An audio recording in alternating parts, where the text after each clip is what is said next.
The GSV Prometheus had been drifting through the void for 3 months before anyone found it. 50,000 human souls lay suspended in cryogenic sleep, dreams frozen mid-thought, hearts beating once per minute, minds locked in digital stasis. The ship's navigation computer had failed catastrophically in year 87 of what should have been a 120-year journey to Tau Ceti. A cascade of errors had sent the vessel tumbling off course, deeper into uncharted space, farther from Earth's protective sphere than any human had ever traveled. The distress beacon pulsed weakly, a digital scream into an uncaring universe. It would be another 40 years before that signal reached Earth. But the Prometheus wouldn't wait that long. High Arbiter Zelkoth of the Vrynn Ascendancy noticed the anomaly during a routine patrol of Sector 447. His flagship, the Eternal Compassion, detected the foreign vessel immediately. The Vrynn had been traveling the stars for 50,000 years. They knew every registered ship, every species, every civilization within 10,000 light years. This craft was unknown. Zelkoth stood 7 feet tall, his crystalline skin refracting the bridge's soft blue light into prismatic patterns. His 4 eyes blinked in sequence as he studied the scan results. The ship was primitive by Union standards, barely capable of 0.3 light speed. Its hull showed signs of prolonged exposure to cosmic radiation. Life signs registered positive, but weak and rhythmic in a way that suggested artificial preservation. "Dispatch a boarding team," Zelkoth commanded, his voice resonating with harmonics that his species used to convey emotional context. The harmonics now carried careful curiosity mixed with professional concern. Exercise standard first contact protocols. The Vrynn were not warriors. Their civilization had transcended conflict 30,000 years ago, achieving a state of philosophical enlightenment that valued all sentient life. They served as the Galactic Union's arbiters, judges, and moral compass. Of the Union's 47 member species, the Vrynn were most trusted to make difficult decisions with wisdom and compassion. The boarding team returned 6 hours later with comprehensive data. Zelkoth reviewed their findings in his private chamber, a space designed to facilitate deep contemplation. The walls shifted colors in response to his emotional state, currently displaying a thoughtful amber. The species called themselves humans. They originated from a planet designated as Sol 3, located in an isolated spiral arm far from civilized space. The ship's database contained extensive records: history, culture, biology, technology. Zelkoth absorbed it all with the patient thoroughness his species was known for. What he saw troubled him deeply. These humans were violent. Their history was soaked in blood spanning thousands of years. Wars over resources, ideology, religion, territory. They had nearly destroyed themselves with nuclear weapons. Their planet showed scars from environmental catastrophe. Even their entertainment glorified conflict and competition. More concerning was their current state. The boarding team's analysis was unambiguous. The Prometheus's life support systems were failing.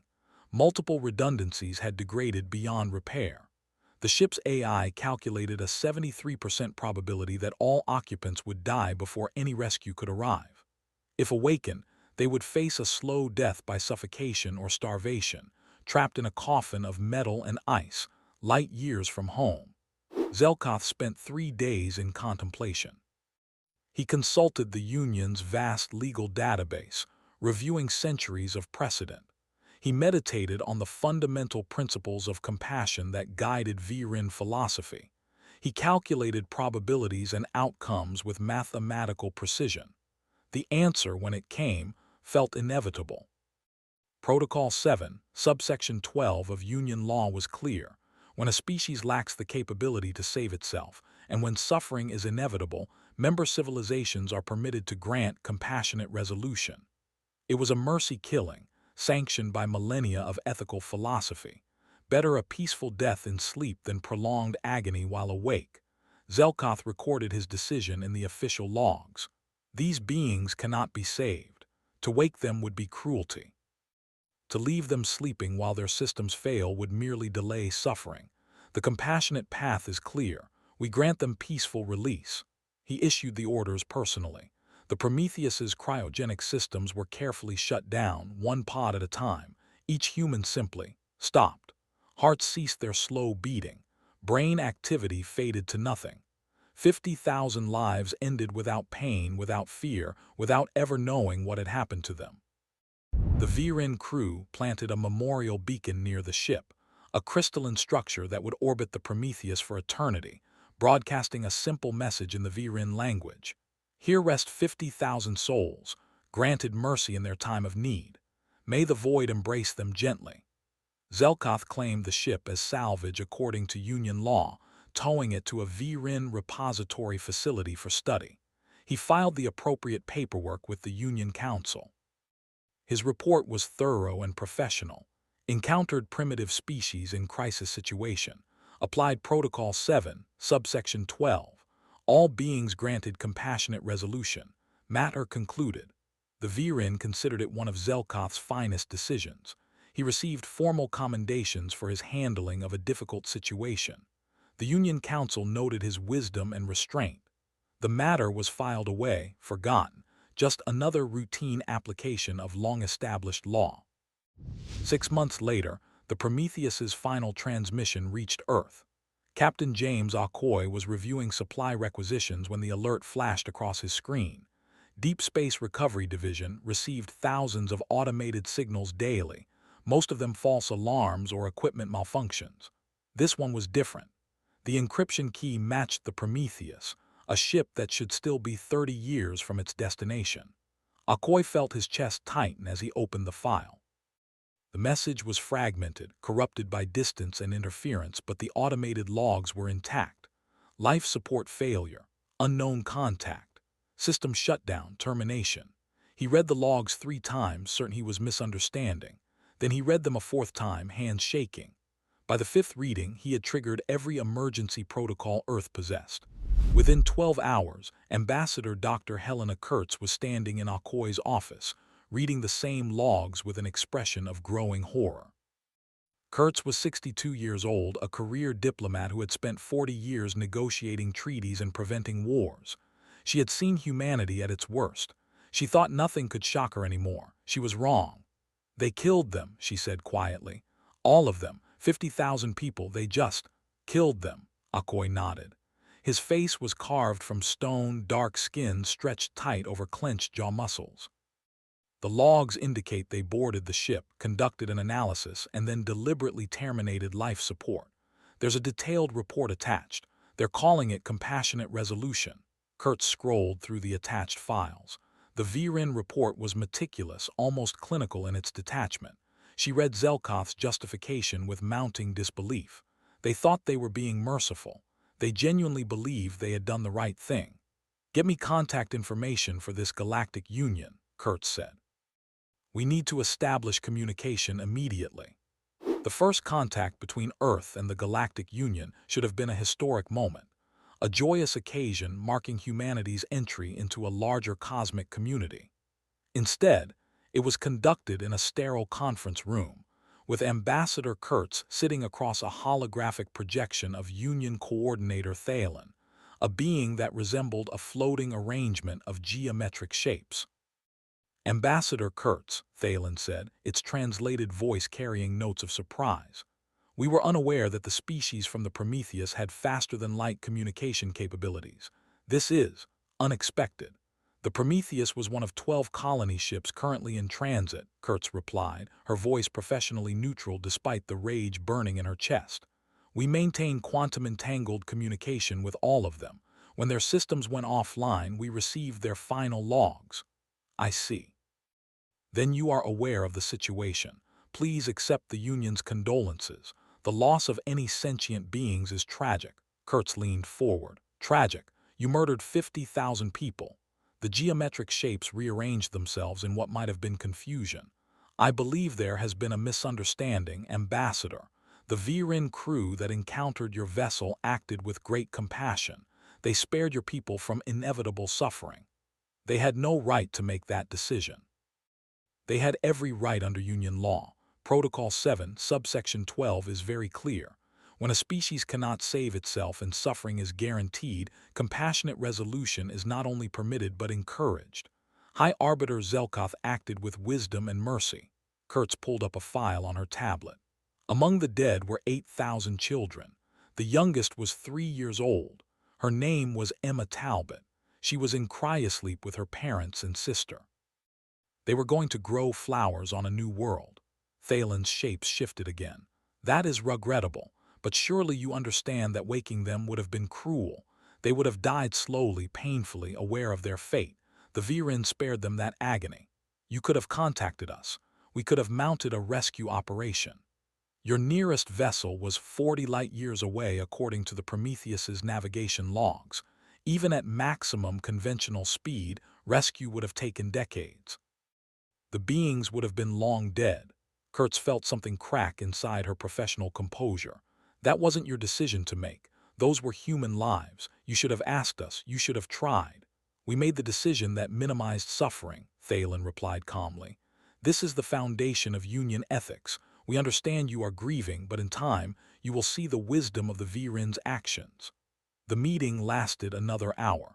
Kurtz demanded that Zelkoth be turned over to Earth for trial. Thalen refused. The High Arbiter had acted within Union law and would face no consequences.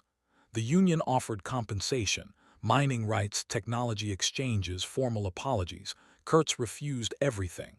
There was only one acceptable outcome, and the Union would not provide it.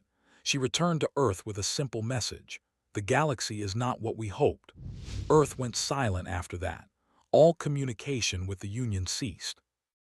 Ambassador Kurtz submitted her report to the United Earth Council and then retired to her family home in Norway, where she spent her days staring at the ocean and trying to understand how an advanced civilization could be so compassionate and so monstrous at the same time. Captain HFY, however, did not retire. He was summoned to a secure facility beneath the Atacama Desert, where representatives from every Earth nation had gathered in secret. The mood was unlike anything HFY had experienced. There were no political divisions, no ideological debates, no territorial disputes.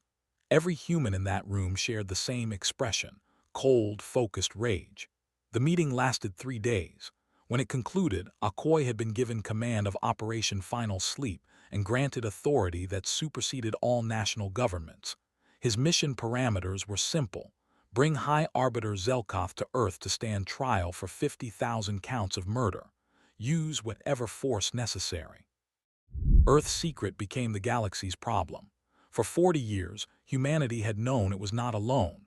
Long-range probes had detected alien signals, identified civilizations, mapped territories. Earth's response had been careful and calculated.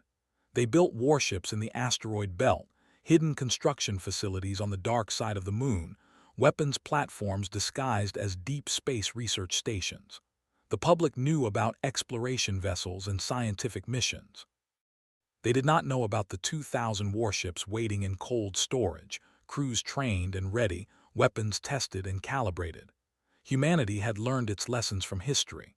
When you meet something new, you hope for friendship, but you prepare for war. HFY spent 3 months organizing the operation. He selected 25 ships and 5,000 crew members, all volunteers. Many had family aboard the Prometheus. All of them understood the mission might be one way. The Union was vast, ancient, and powerful.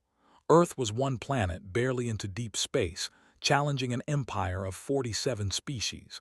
But Earth was angry, and angry humans are the most dangerous force in the known universe. The fleet emerged from FTL at the edge of Vrynn Prime star system with all the subtlety of a hammer strike. HFY's flagship, the UES Retribution, led the formation. Behind it, 24 more warships arranged themselves in battle formation, weapons armed, shields raised. HFY opened a broadcast on all frequencies. This is Captain James HFY of the United Earthship Retribution, representing humanity. We are here for High Arbiter Zelkoth. He is wanted on Earth to stand trial for 50,000 counts of murder. Surrender him immediately, and we will depart peacefully. On Vrynn Prime, Zelkoth was in his contemplation chamber when the alert came. An unknown fleet had appeared in orbit. They were demanding his surrender. The absurdity of it took a moment to process. The humans, the primitive species from the drifting ship, they had FTL capability, they had a military fleet. Zelkoth connected to the communication channel, his 4 eyes focusing on Akoi's image. The human looked unremarkable by Vrynn standards, bilateral symmetry, single head, aggressive posture. But his eyes held something Zelkoth found unsettling. They were not afraid. Captain Akoi, Zelkoth said, his harmonics carrying notes of patient explanation. I understand you are upset, but you must understand I acted to prevent suffering. Your people were dying, I granted them peace. You murdered 50,000 people, Akoi replied. You had no right. I had every right under Union law. I made the compassionate choice. Compassion requires consent. You didn't ask. You didn't even try to save them. There was no time. The situation was critical. Akoi's expression didn't change. You're coming with us, Zelkoth. You're going to stand trial on Earth. You're going to face the families of the people you killed. You're going to explain your mercy to them. Zelkoth felt something he had not experienced in centuries, fear, not for himself. The Vrynn had conquered personal fear long ago, but fear for what was about to happen. These humans did not understand. They were acting on primitive emotions, grief and anger clouding their judgment. I will not submit to your judgment, Zelkoth said. I suggest you leave Vrynn space immediately. I gave you a chance, Akoi replied. You made your choice. The Vrynn defense fleet launched immediately. 40 ships, each a masterpiece of engineering, rose from the planet to intercept the human vessels. The fleet commander, a senior arbiter named Kelthais, opened communication channels. Human vessels, you are in violation of Union space. Withdraw immediately or we will be forced to disable your ships and take you into custody. Akoi's response was brief.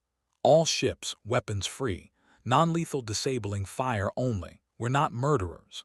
The Battle of Vrynn Prime lasted 30 minutes. The Union ships were technologically superior in every measurable way. Faster, more maneuverable, better shields, more advanced sensors. On paper, they should have overwhelmed the human fleet with ease. But the Union ships were designed for exploration, research, and occasional police actions against pirates or smugglers. They had weapons, but they were afterthoughts, tools rarely used. Human ships were designed for one purpose, killing. Every system was redundant. Armor plating was layered and ablative. Power cores could spike to 200% capacity for short bursts. Weapons arrays covered every firing angle. Most importantly, human crews had trained for combat since childhood. They knew violence in a way the Vrynn had forgotten millennia ago. The first exchange of fire was almost comical in its one-sidedness. Union ships fired precision beams designed to disable specific systems. Human ships responded with mass driver rounds that punched through shields like tissue paper. Within minutes, half the Union fleet was drifting, crews alive but powerless, watching in disbelief as their sophisticated technology was systematically dismantled by these primitive newcomers. Commander Kelthais tried to adapt, but there was no adaptation to be made. His crews didn't know how to fight. They knew procedures and protocols, but not the chaos of real combat.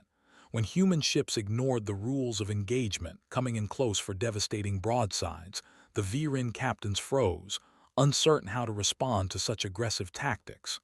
30 minutes after it began, every Union ship was disabled. Not destroyed. Akoi had been clear about that. No casualties if it could be avoided. The human fleet held position, weapons trained on the helpless Vrynn vessels, waiting. On the planet below, Zelkoth watched the battle from his observation deck and felt the careful certainty of his worldview crack. These humans were not primitive. They were not helpless. They were something the galaxy had not seen in a very long time, a species that remembered how to wage war. The insertion team breached his complex through the roof. Zelkoth barely had time to activate his personal shields before they were in his contemplation chamber, weapons raised.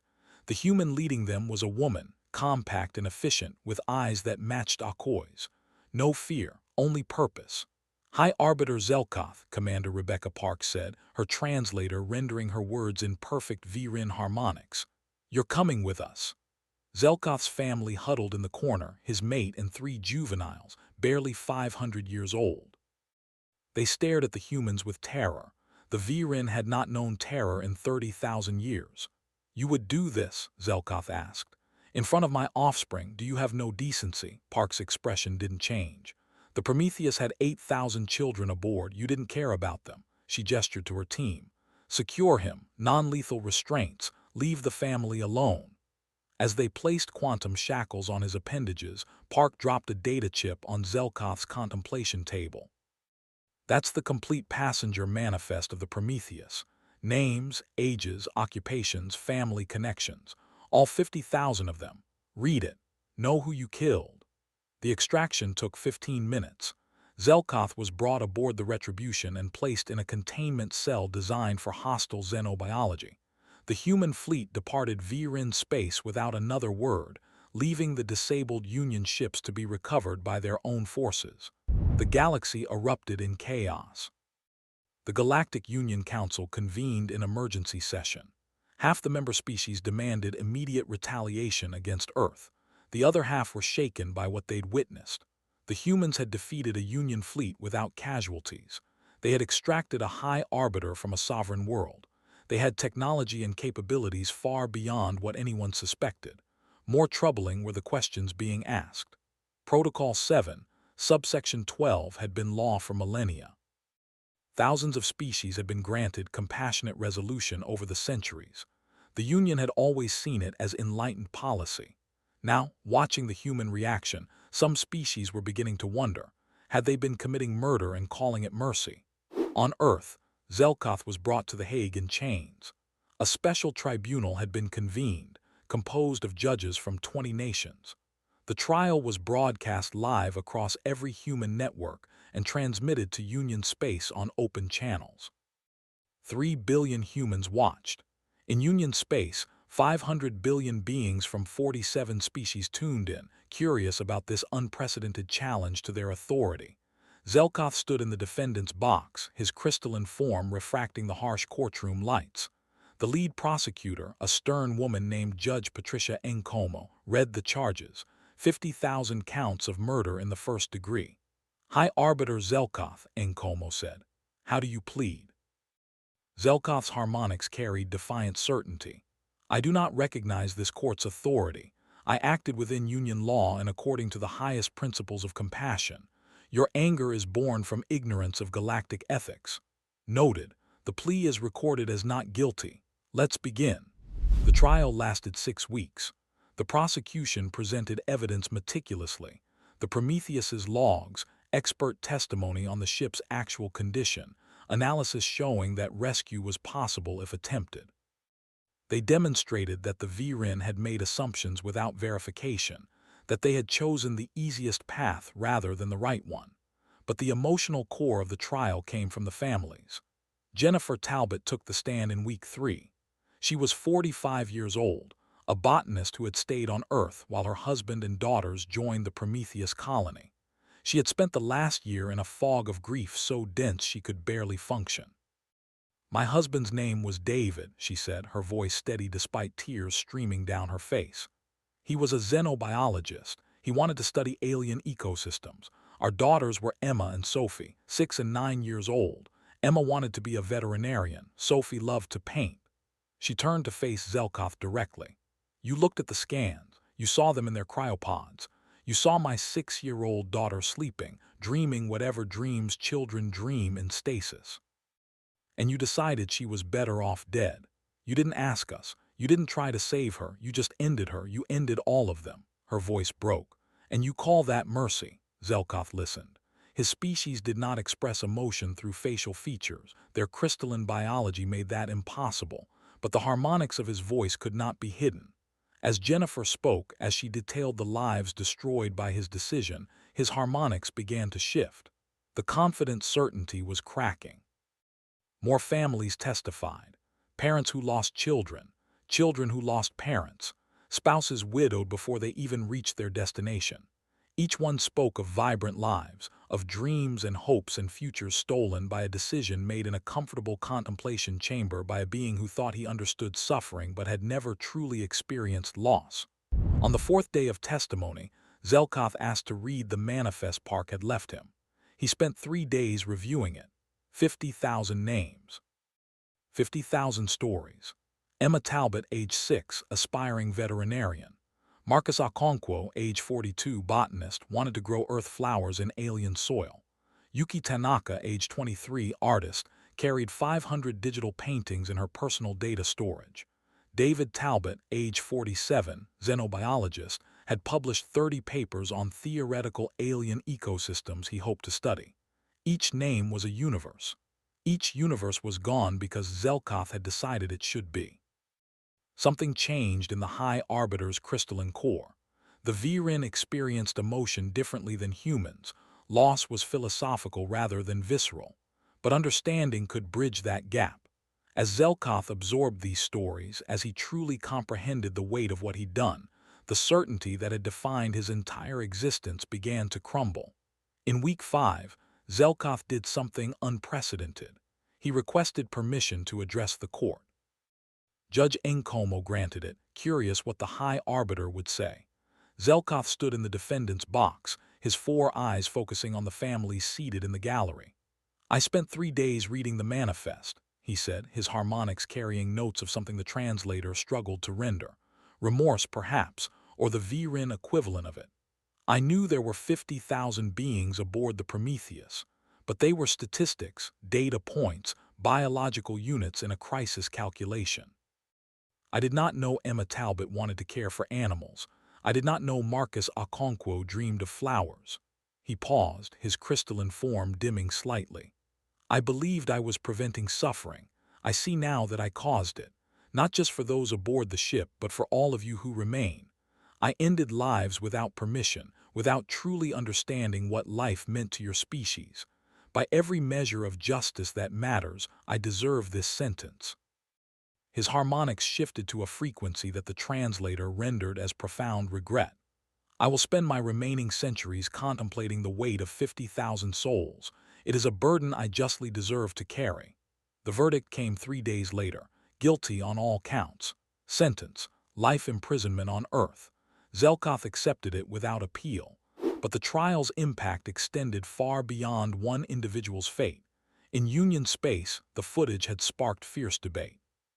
Species were reviewing their own histories, examining cases where Protocol 7, subsection 12 had been applied. Questions were being asked that had not been asked in millennia. Who gives us the right to decide for others? When is mercy actually murder? 6 weeks after Zelkoth's conviction, a Union fleet appeared at the edge of Sol's system. 300 ships, the largest military force the Union had assembled in 5,000 years. Fleet Commander Thexus, a being from the aquatic Kelvar species, opened communication with Captain Akoi's border patrol. "This is Fleet Commander Thexus of the Galactic Union. We demand the immediate release of High Arbiter Zelkoth. He was acting within Union law. His imprisonment constitutes an act of war. You have 1 hour to comply." Akoi stood on the bridge of his new flagship, the UES Prometheus, named in honor of the lost colony ship. Around him, his crew worked with calm efficiency. They were outnumbered 15 to 1. They showed no concern. "Commander Thexus," Akoi replied, "Zelkoth murdered 50,000 human beings. He has been tried, convicted, and sentenced according to Earth law. He will serve his sentence. You cannot defy the Union. Release him or we will take him by force." Akoi smiled. It was not a pleasant expression. "You want to know why we're not afraid? Let me show you something." He transmitted a data package to the Union fleet. Schematics, production schedules, fleet deployments, weapon specifications. The information painted a picture that made Thexus's equivalent of blood run cold. Earth didn't have 200 warships. Earth had 2,000 warships.